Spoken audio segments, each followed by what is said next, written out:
সম্মানিত দর্শক শ্রোতা, একটা মানে মারাত্মক ব্যাধির মধ্যে যে সমস্ত ব্যাধি চিন্তা করলেও অন্তরে ভয় আসে, হ্যাঁ, সেরকম একটি ব্যাধি হলো ক্যান্সার।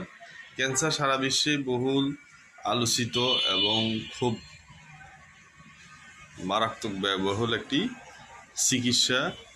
সেটা অনেক সময় পরিবার কেন্দ্রিক জেনেটিক কারণে হয়, অনেক সময় নিজের জীবন মানে আমরা চলাফেরা বা আমাদের নিজস্ব কিছু কারণেও ক্যান্সারে আমরা আক্রান্ত হই। কিন্তু ক্যান্সারের সবচেয়ে খারাপ দিক হলো ক্যান্সারে আক্রান্ত হওয়ার পরে ক্যান্সারে একটি পরিবারকে নিঃস্ব করে ফেলে।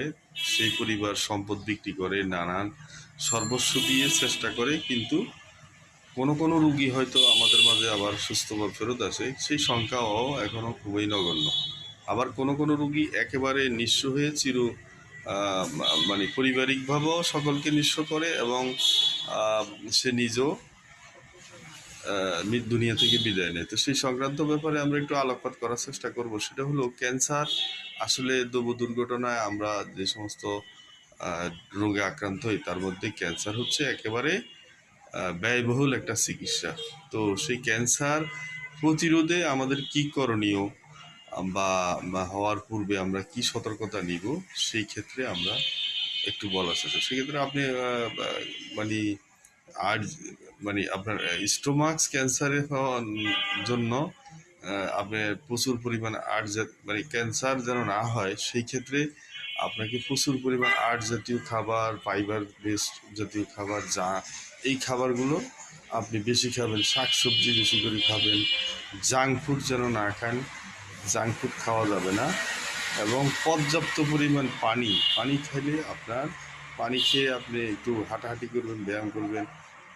সে পাশাপাশি আপনি যেমন সিগারেট, তামাক, জর্দা, বিশেষ করে ধূমপান আমাদের জন্য খুবই বিপজ্জনক।